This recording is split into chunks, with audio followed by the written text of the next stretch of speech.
प्रभु यीशु मसीह के पवित्र मीठे नाम में आप सबों को जय मसीह की यीशु सहाय हैप्पी साबत। परमेश्वर का धन्यवाद करती हूँ कि उसने हमें स्वस्थ रखा, ज़िंदगी दी और आज लेकर आया कि हम सब मिलकर सब स्कूल का पाठ एक साथ कर सकते हैं। परमेश्वर के वचन में हम देखते हैं फिलिपियों की पत्री उसका 4 अध्याय और चौथे वचन में बाइबल ये बताती है कि प्रभु में सदा आनंदित रहो। मैं फिर कहता हूँ आनंदित रहो। इस वचन के साथ आप सभी दर्शकों का स्वागत करना चाहती हूँ आज के हमारे सब स्कूल पाठ के अध्ययन में। और साथ ही साथ आज हमारे गेस्ट हैं पास्टर आर भारती और पास्टर फ्रैंकलिन फ्रांसिस। मैं आप दोनों का भी स्वागत करती हूँ आज के हमारे सब स्कूल पाठ के अध्ययन में। इससे पहले कि हम सब स्कूल पाठ के अध्ययन में आगे बढ़ें, हम अपनी आंखों को बंद करेंगे और पास्टर आर भारती के साथ दुआ करेंगे। आइए दुआ करें। ज़मीन और आसमान के बनाने वाले परवरदिगार, हमारी ज़िंदगी के मालिक, हमारे परमेश्वर, इस दुनिया के सृष्टिकर्ता, हम तेरे पास आते हैं और तेरा धन्यवाद देते हैं कि परमेश्वर हम इस माध्यम के द्वारा तेरे लोगों से बातचीत कर सकते हैं जो तुझे जानना चाहते हैं। इसलिए परमेश्वर तुझसे दुआ करते हैं कि तू हम में से हर एक के साथ हो और हमारी अगुवाई कर। मिसिज एलिस फ्रांसिस के साथ हो खुदावन, और उनको अपना वचन दे। परमेश्वर पास्टर फ्रांसिस के साथ हो और खुदावंद उनकी भी अगुवाई कर और मुझे भी अपनी महिमा के लिए इस्तेमाल कर। हम तमाम जितने यहाँ पर मौजूद हैं, हर एक परमेश्वर अपने आप को तेरे हाथों में देते हैं कि हमारे जीवन के द्वारा तेरी महिमा हो और हम तेरे वचन को समझ सकें कि जो आज तू स्वर्गीय हैकल में, स्वर्गीय मंदिर में हमारे लिए जो सेवकाई कर रहा है, उसको परमेश्वर हम बेहतर तरीके से आज समझने वाले हों। तो हम तमाम की अगुवाई कर। तेरी पवित्र आत्मा हमें से हर एक को समझ और बुद्धि दे कि हम तेरे वचन को समझ सकें और अपने जीवन में उसको परमेश्वर इस्तेमाल करने वाले हों। हम में से हर एक की अगुवाई कर। मसीह यीशु के नाम में मांगते हैं, आमीन। जैसा कि हम सब जानते हैं कि हम 2021 के दूसरे तिमास में हैं और हम इस पूरे तिमास में परमेश्वर की सनातन वाचा इस विषय पर चर्चा कर रहे हैं। आज हमारा पाठ 11 है और आज जिस विषय पे हम चर्चा करेंगे उसका शीर्षक है स्वर्ग में नई वाचा और मंदिर। याद वचन के लिए आप मेरे साथ अपनी बाइबल खोल सकते हैं। इब्रानियों की पत्री उसका 9वां अध्याय और उसका 15वां पद, जहाँ इस प्रकार से लिखा है, इसी कारण वह नई वाचा का मध्यस्थ है ताकि उसकी मृत्यु के द्वारा जो पहली वाचा के समय के अपराधों से छुटकारा पाने के लिए हुई है, बुलाए हुए लोग प्रतिज्ञा के अनुसार अनंत मीरास को प्राप्त करें। परमेश्वर अपने पढ़े वचन पर आशीष दे। प्रिय दर्शकों, यहाँ पर हम एक उदाहरण देखते हैं। फ्रैंक नाम का एक मनुष्य रहता है। वो फ्रैंक नाम के एक पुस्तक का निर्माता होता है और एक दिन वो टहलने निकला रहता है। शाम का समय होता है, सूरज ढलने पर होता है। अचानक फ्रैंक को महसूस होता है कि उसके पीछे कोई आ रहा है। जब वो पीछे मुड़ता है, देखता है एक अजनबी खड़ा रहता है। ये अजनबी उस फ्रैंक को पकड़ के पूछता है कि क्या आप मिस्टर फ्रैंक हैं? क्या आप फ्रैंक के निर्माता हैं? क्या आप फ्रैंक पुस्तक के निर्माता हैं? ये फ्रैंक नाम का व्यक्ति उस अजनबी व्यक्ति से कहता है, हाँ मैं हूँ, लेकिन मैं आपको नहीं जानता। अजनबी व्यक्ति भी उससे यही कहता है कि मैं आपको नहीं जानता, लेकिन मैं आपके भाई को जानता हूँ। आपका भाई बिल्कुल आपके जैसा है, उसकी चाल बिल्कुल आपकी चाल की जैसी है और जैसा वो दिखता है, जैसा वो बोलता है, बिल्कुल आप वैसे ही बोलते हैं। ये कहानी, ये जो छोटी कहानी थी, ये कहानी हमें उस पवित्र तंबू के बारे में बताती है जहाँ इजरायली उपासना करते थे, जो कि स्वर्गीय तंबू असली मंदिर की एक फोटोकॉपी है। आइए हम इस चर्चा को आगे बढ़ाएं। हमारे जो गेस्ट हैं उनके पास चलेंगे। पास्टर फ्रैंकलिन, रविवार के पाठ को ध्यान में रखते हुए जिसका शीर्षक है परमेश्वर के साथ घनिष्ठ और प्रेमपूर्ण मित्रता। आइए इस शीर्षक के अनुसार जो मेरे दिमाग में एक सवाल है, उस सवाल को मैं आपके साथ रखना चाहती हूँ और उस सवाल का आप जवाब हमारे दर्शकों तक अपने विचारों को रखें। सवाल ये है कि प्रभु अपने लोगों के साथ क्यों रहना चाहता है? बड़ा ही अच्छा प्रश्न है और हम रविवार के पाठ में हैं और जिसका शीर्षक है परमेश्वर के साथ घनिष्ठ और प्रेमपूर्व मित्रता। अगर हम लेवियों की पत्री उसका 26वां अध्याय और उसके हम 11 और 12वां आयत में पढ़ेंगे तो यहाँ पर जो है वो एक घनिष्ठ प्रेम पूर्व मित्रता के बारे में जो है वो बयान जो है वो किया गया है कि परमेश्वर जो है अपने लोगों के साथ कैसी जो है वो मित्रता कायम करना चाहता है। पिछले सप्ताह हमने जो है वो नई और पुरानी वाचा के बारे में सीखा है और हम यहाँ पर देखते हैं कि ये बहुत ज़रूरी है ये सीखना और समझना कि ये दोनों वाचाएं जो कि नई और पुरानी वाचा हैं ये मुझे और आपको क्या करते हैं परमेश्वर के अपने लोगों के प्रति अपने उस घनिष्ठ प्रेम और उसकी मित्रता को क्या करते हैं वो दर्शाते हैं और ये बताते हैं कि कैसे परमेश्वर जो है अपने लोगों के मध्य जो है एक घनिष्ठ मित्रता जो है वो कायम करना चाहता है। और जैसे हम सब जानते हैं अगर हम किसी को अपना मित्र बनाते हैं तो ये मित्रता जो है अगर आप चाहते हैं कि लंबे समय तक जो है वो कायम रहे तो आपको जो है कुछ बातों का ध्यान रखना जो है वो ज़रूरी है।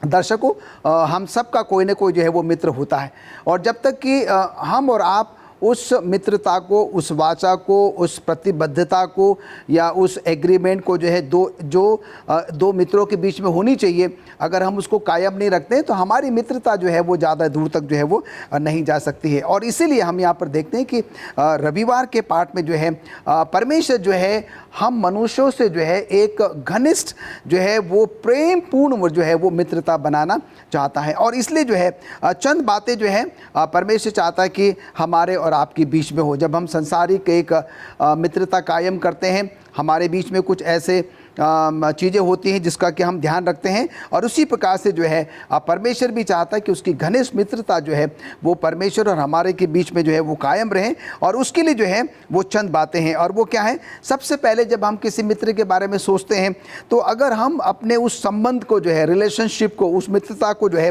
ज़्यादा समय तक कायम रखना चाहते हैं तो हमें उसको समय देना पड़ता है। दूसरी बात हम देखते हैं कि उसके साथ हमें समय दर समय जो है संवाद में, बातचीत में, वार्तालाप में हमें जो है वो व्यतीत करना होता है। और उसके साथ ही साथ हम तीसरी बात देखते हैं कि हमें उनके साथ संपर्क साधने की बहुत जो है वो ज़रूरत है। कम्युनिकेशन जो है हमें उनके साथ रखने की जो है वो बहुत ही ज़्यादा ज़रूरी है। हम ये नहीं कह सकते हैं कि हम एक तरफ ही जो है अपने संवाद को हम बोलते रहें और हमें दूसरी तरफ से जो है वो कोई जवाब ना मिले। और ये हो सकता है कि कुछ समय तक तो कायम रह सकता है पर ज़्यादा दूर तक जो है ये मित्रता कायम जो है वो नहीं रह सकती है। पर रविवार के पाठ का जो निचोड़ है, परमेश्वर जो है निर्गमन 25:8 में जो है एक बहुत अच्छी बात कहता है और हमें जो है उस पर जो है वो गौर करने की ज़रूरत है। और मैं चाहता हूं कि अगर आपके पास बाइबल है तो आप अपनी बाइबल निकालें, निर्गमन उसका 25वां अध्याय और उसका 8वां पद।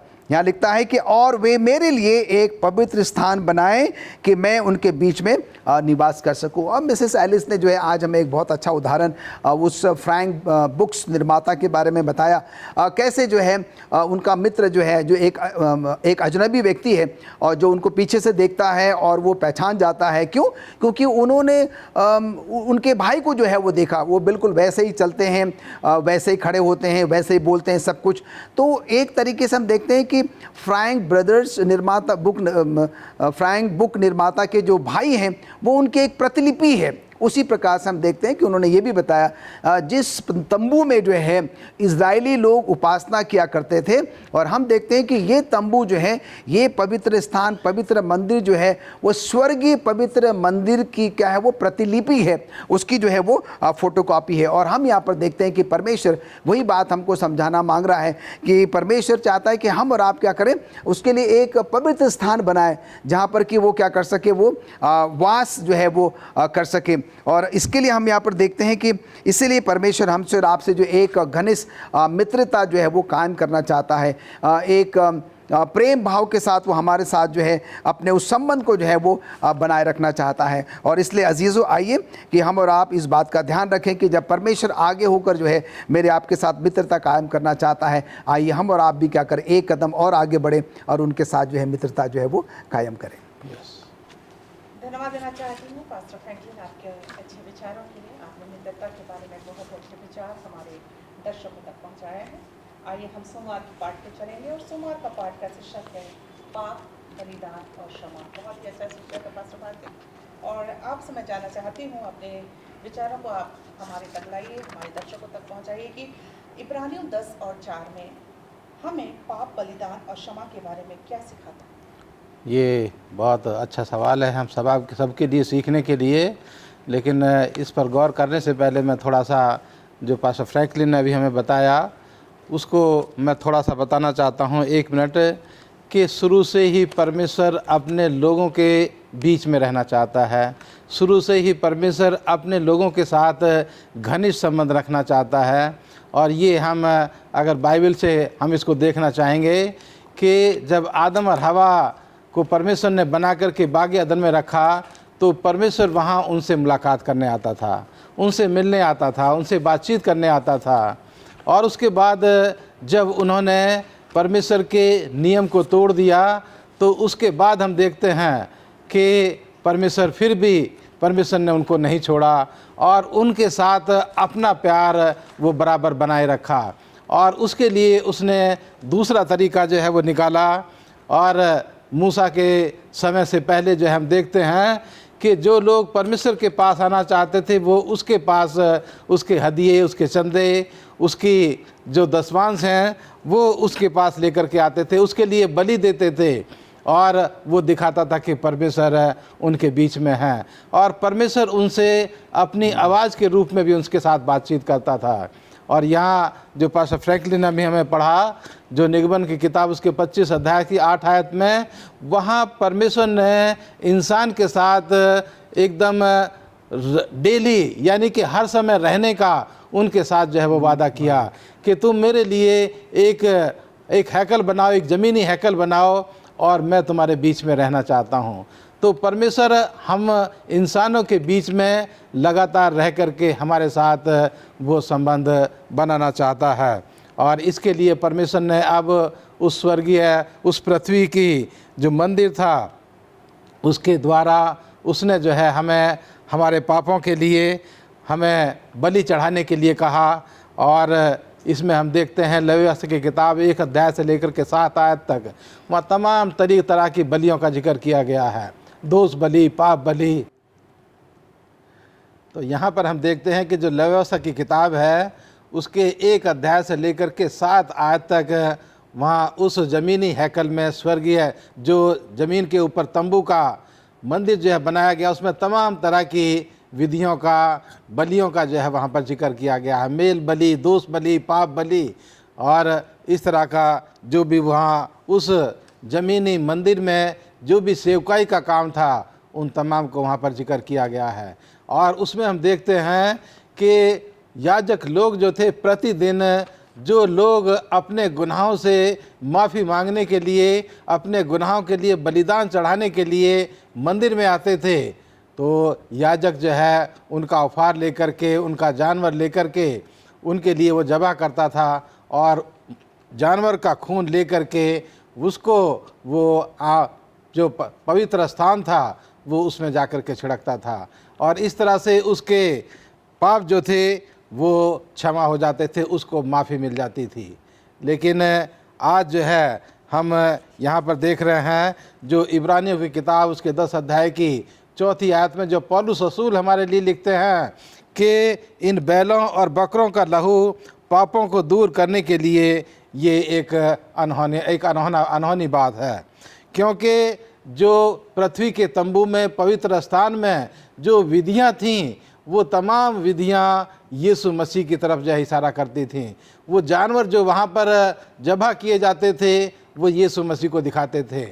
और असली क्षमा, असली पापों से माफ़ी जो है वो खुदावंद यीशु मसीह के लहू से ही हमें मिल सकती है। और यही यहाँ पौलुस रसूल जो है मुझे और आपको लिखते हैं कि आज इस नई वाचा के तहत खुदावंद यीशु मसीह ने अपना लहू जो है वो मेरे और आपके लिए बहा दिया है और उस पर विश्वास करके हम अपने पापों को धो सकते हैं उसके लहू से। उसके लहू के द्वारा हम जो है वो क्षमा प्राप्त कर सकते हैं। और इसलिए पौलुस रसूल यहाँ कहते हैं कि आज के समय में मेरे और आपके लिए वो जानवरों का बलि करना जो है वो बंद हो गया है, क्योंकि खुदावंद यीशु मसीह ने मेरे और आपके लिए अपना महान बलिदान वो दे दिया है। और आज इस नई वाचा के द्वारा खुदावंद यीशु मसीह का लहू ही मेरे और आपके लिए वो काफ़ी है, जिसके ऊपर हमें विश्वास करके अपने पापों को धो लेना है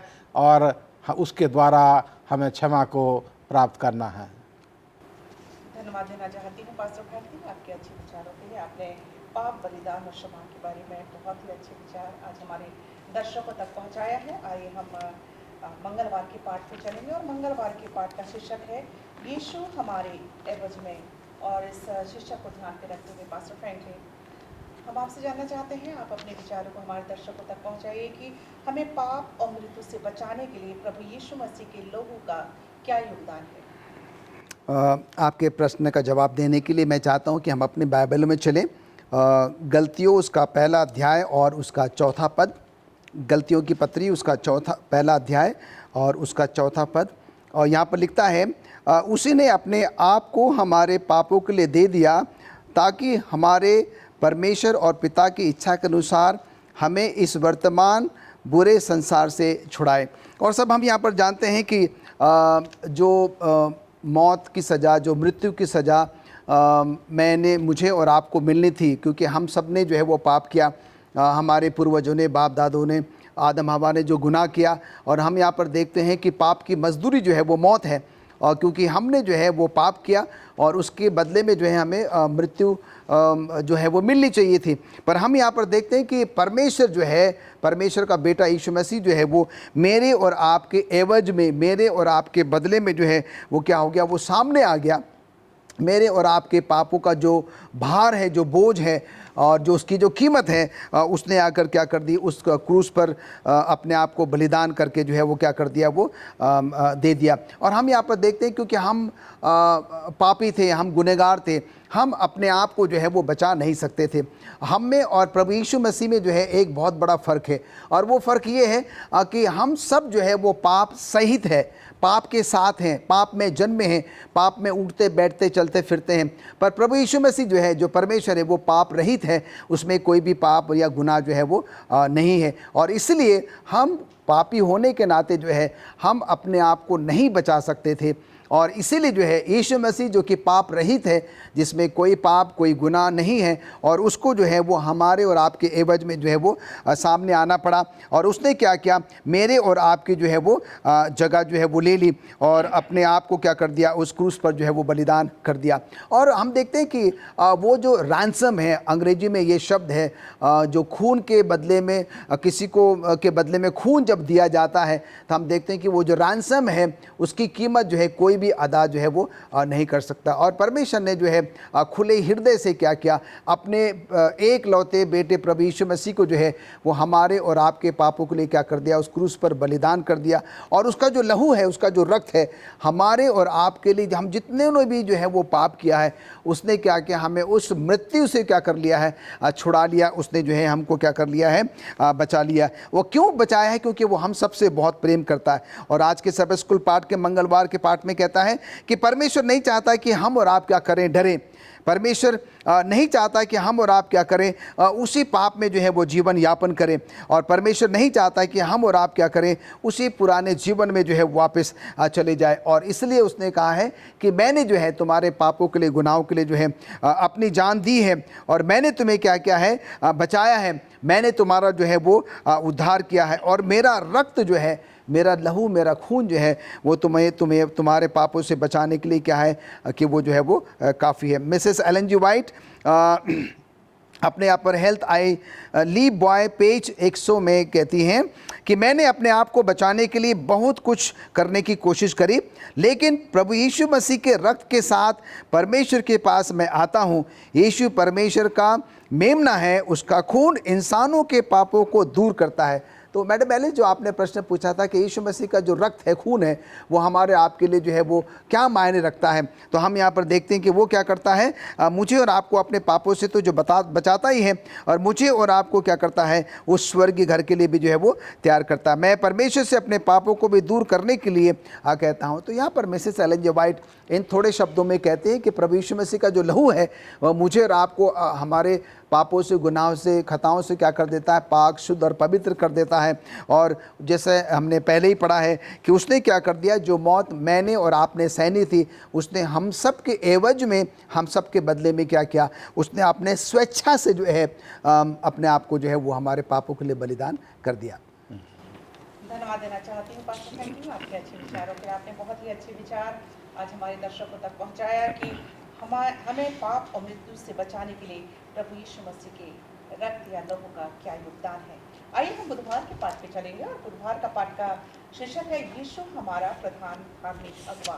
पास्टर भारती, इब्रानियों 8:1-6 हमें महायाजक के बारे में क्या सिखाती है? ये जो इब्रानियों की किताब है वो बहुत ही महत्वपूर्ण किताब है, और इसको अगर हम सीखना चाहते हैं इस किताब को, तो हमारे लिए ज़रूरी है, मसीह लोगों के लिए, कि वो लय व्यवस्था की किताब का भी अध्ययन करें। और लय व्यवस्था की किताब का अध्ययन करने के बाद आप जब इब्रानियों की किताब पढ़ेंगे तो इसके जो विचार हैं और भी अच्छे तरीके से आप उनको बेहतर तरीके से समझ पाएंगे। और मिसिस फ्रांसिस, आपने जो यहाँ पर जिक्र किया है इब्रानियों 10:8 अध्याय की, इसको मैं समझाने से पहले अपने दर्शकों को बताना चाहता हूँ कि इसमें जो है एक दिन का जिक्र किया गया है, और ये दिन है पश्चाताप का दिन, प्रायश्चित का दिन। और इसका जिक्र लय व्यवस्था की किताब उसके 16वें अध्याय में उसको बहुत ही खूबसूरती के साथ वहाँ पर दिखाया गया है। और जो हमारे मसीह लोग हैं वो थोड़ा बहुत इसके बारे में जानते हैं कि साल में एक बार जब प्रायश्चित का दिन आता था तो उस दिन महायाजक का काम होता था। दूसरे दिन याजक लोग काम करते रहते थे, लेकिन इस प्रायश्चित के दिन जैसे ये दिन शुरू होता था, वेदियाँ जो है, बलि जो है वो शुरू होती थी, तो सारी बलि जो है वो महायाजक जो है उनको वो अदा करता था। और वो सबसे पहले अपने पापों के लिए और उसके बाद दुनिया के लोगों के पापों के लिए, अपने समाज के लोगों के पापों के लिए। इस प्रायश्चित के दिन जो वर्ष में एक बार मनाया जाता था, उस दिन महायाजक सारी विधियों को पूरा करता था, और वो सबसे पहले अपने पापों के लिए बलि चढ़ाता था, और उसके बाद जो है जो दूसरी विधि होती थी उसमें वो अपने समाज के लोगों के लिए, अपने इस्राएल के लोगों के लिए, परमेश्वर के लोगों के लिए और दुनिया के लोगों के लिए वो बलि चढ़ाता था। और जब हम इस इब्रानियों की किताब में पहुंचते हैं तो हम देखते हैं कि जिस तरह से पुराने उस पृथ्वी के मंदिर में महायाजक जो है अपना उस जानवर का खून, मेमने का खून लेकर के वो सबसे पहले महापवित्र स्थान में जाता था, और फिर जो है पवित्र स्थान में उसके बाद कोर्ट यार्ड में, आंगन में आकर के उस लहू को छिड़कता था, और बचा हुआ लहू जो है जो दूसरी गोट थी जिसको स्कोप गेट का नाम दिया गया, जो अजाजेल के लिए निकाली जाती थी, उसके सर के ऊपर डाल करके उसको जंगल में छोड़ दिया जाता था। लेकिन हम जब इस नई वाचा में पहुंचते हैं तो देखते हैं कि खुदावंद यीशु मसीह जो एक निर्दोष मेमना था, जो एक निष्पाप मेमना था, उसने अपना लहू सलीब के ऊपर दुनिया के तमाम लोगों के लिए एक ही बार बहा दिया। और खुदावंद यीशु मसीह जो है महायाजक का रूप धारण करके वो अपना ही खून लेकर के वो परम पवित्र स्थान में जो है वो परमेश्वर के सामने उसको अर्पण कर रहा है। और आज वो मेरे और आपके गुनाहों की माफ़ी के लिए अपने लहू को परमेश्वर खुदा को जो है वो समर्पित कर रहा है। और आज ये स्वर्गीय मंदिर जो है, जो स्वर्ग में है, उसमें खुदावंद यीशु मसीह मेरे और आपके लिए वो महायाजक का काम, वो जो महायाजक जो इस पृथ्वी के ऊपर काम करता था, उसके रूप में आज खुदावंद यीशु मसीह मेरे और आपके लिए महायाजक का काम कर रहा है। अपना ही खून जो है वो बलिदान लेकर के, अपने ही खून से वो खुदावंद यीशु परमेश्वर को वो समर्पित कर रहा है, और वो मेरे और आपके लिए विनती कर रहा है। तो खुदावंद यीशु मसीह आज मेरा और आपका महायाजक है, जो मेरे और आपके लिए स्वर्गीय घर में, स्वर्गीय मंदिर में वो काम कर रहा है। धन्यवाद देना चाहती हूँ पास्टर भारती आपके अच्छे विचारों के लिए। आइए हम बृहस्पतिवार के पाठ पे चलेंगे, गुरुवार के पाठ पे चलेंगे और गुरुवार के पाठ का शीर्षक है यीशु हमारे लिए स्वर्ग में काम करता है। इस शीर्षक को ध्यान पे रखते हुए पास्टर फ्रैंकलिन, आप बताइए कि यीशु मसीह हमारे लिए स्वर्ग में क्या कर रहा है।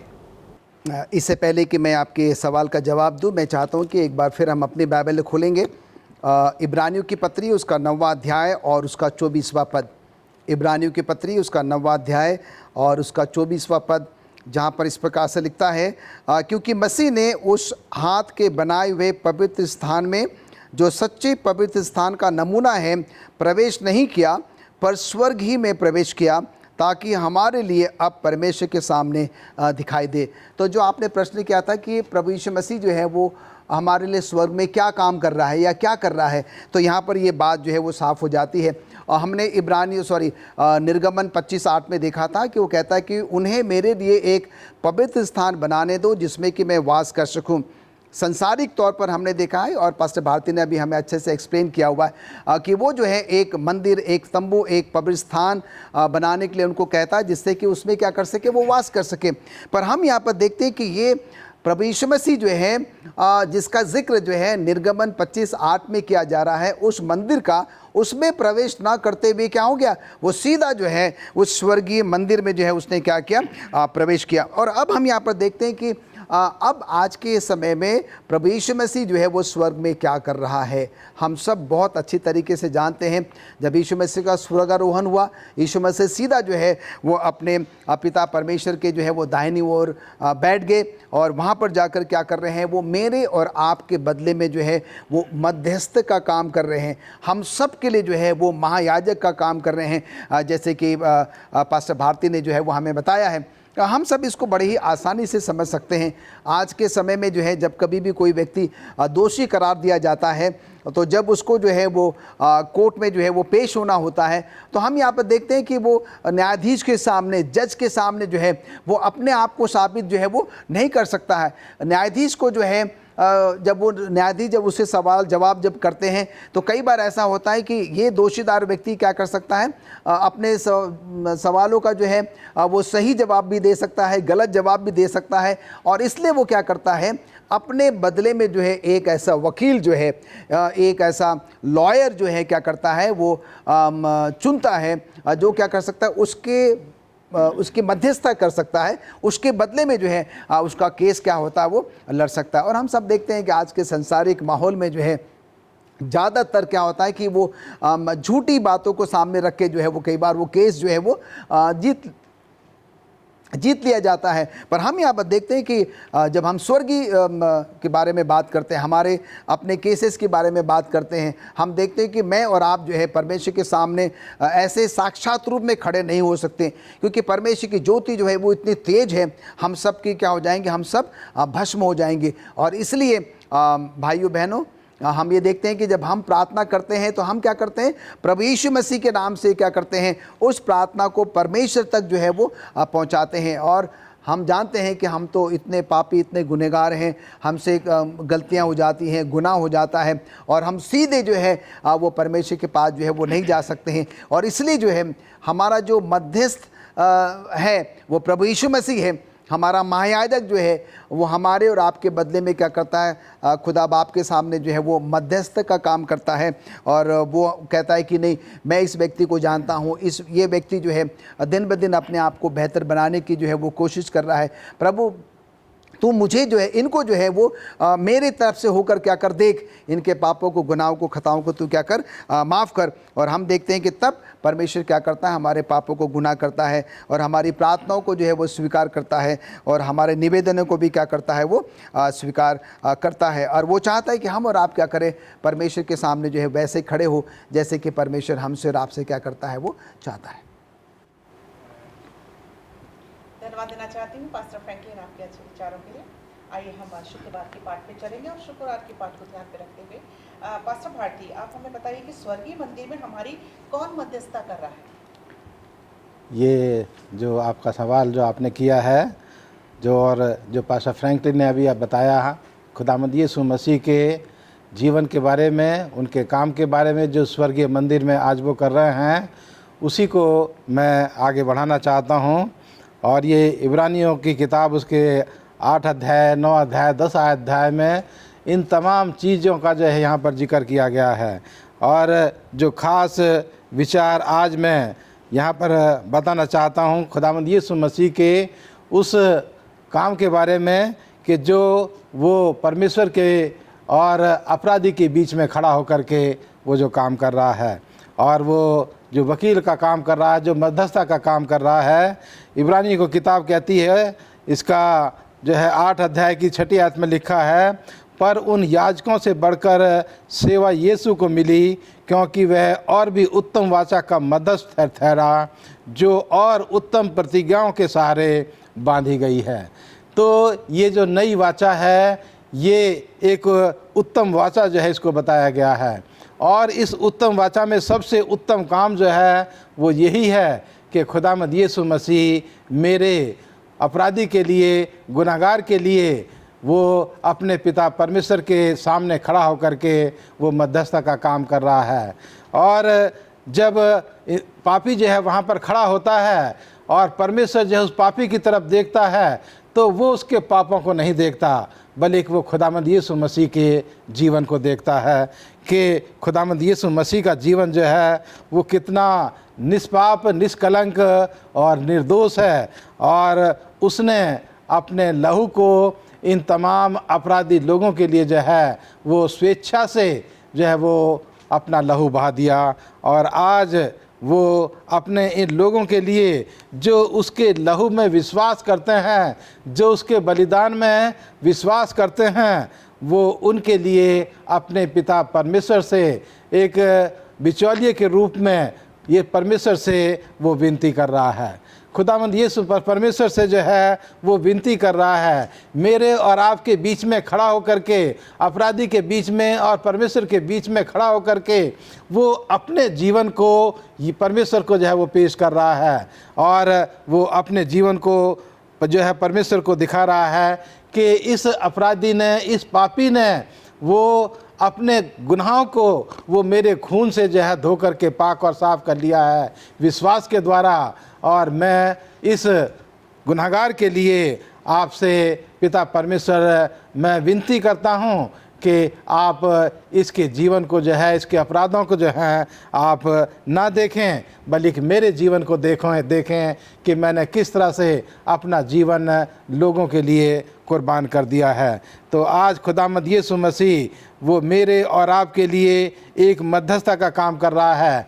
और इसके लिए हमारे जीवन के ऊपर खुदावंद यीशु मसीह का कितना बड़ा एहसान है, और हम इसको किस तरह से जो है उसका एहसान हम किस तरह से चुका सकते हैं, ये मैं अपने दर्शकों को बताना चाहता हूँ 1 मिनट में।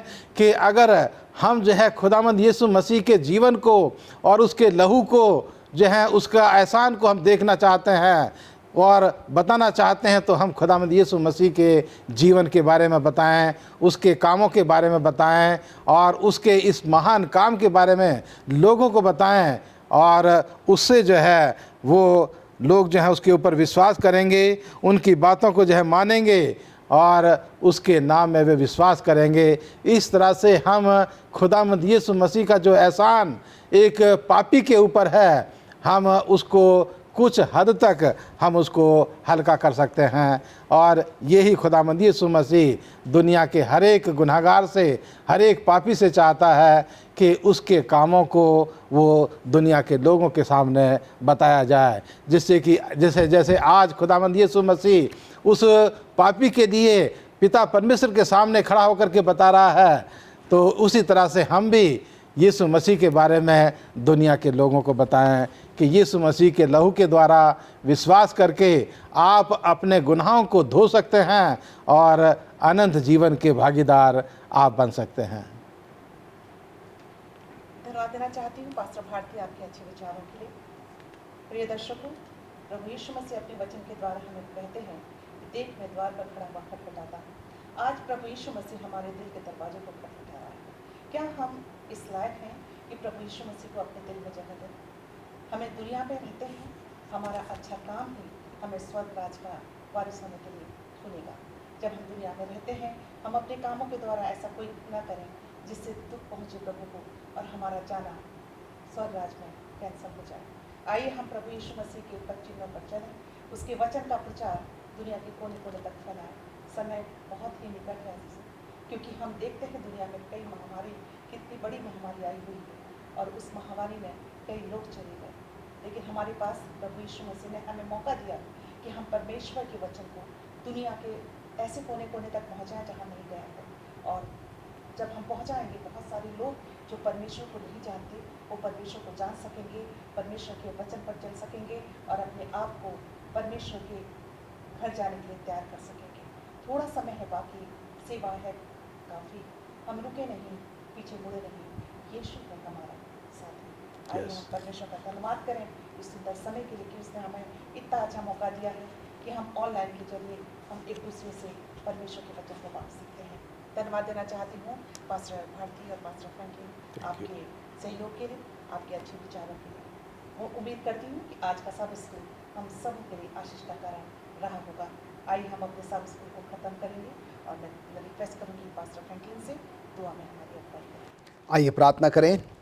स्वर्गीय पिता परमेश्वर, हृदय से धन्यवादित हैं आज के पवित्र शब्द के लिए और आज के अच्छे सबद स्कूल पाठ के लिए प्रभु, जहाँ पर कि हमने ये सीखा है कि आप हमसे बहुत प्यार करते हैं प्रभु। हमने नई वाचा पुरानी वाचा में भी ये सुना है, सीखा है कि कैसे प्रभु आपने अपने उस महान प्रेम के द्वारा जो है हमारे लिए प्रभु मध्यस्थ का काम किया है प्रभु। वो समय ज़्यादा दूर नहीं है कि जब हम उस स्वर्गीय घर में प्रभु प्रवेश होने के लिए अपने आप को तैयार करते हैं प्रभु। आप हम पर दया करें, हम पर अनुग्रह करें, अपनी पवित्र आत्मा के द्वारा प्रभु हमको मसा करें, जैसे कि जो जीवन हम इस पृथ्वी पर यापन कर रहे हैं प्रभु, उसमें सिर्फ़ और सिर्फ आपकी मर्ज़ी को पूरा करने वाले बन सकें।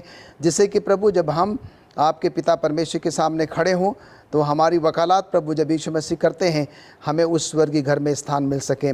हम धन्यवादित हैं प्रभु अपने तमाम श्रोताओं के लिए जो कि आज अपने अपने घरों में बैठकर इस आधुनिक यंत्रों के द्वारा प्रभु आपके सब स्कूल पाठ को, आपके वचनों को प्रभु सुनते हैं। हम पुनः सब के सब अपने आप को प्रभु आपके हाथ में समर्पित करते हैं। हम सब पर अपनी दया दृष्टि बनाए रखें। हम सब के पाप और गुनाहों को प्रभु आप माफ़ करें। प्रभु यीशु मसीह के नाम से मांगते हैं, आमीन। आमीन आमीन। Thank you.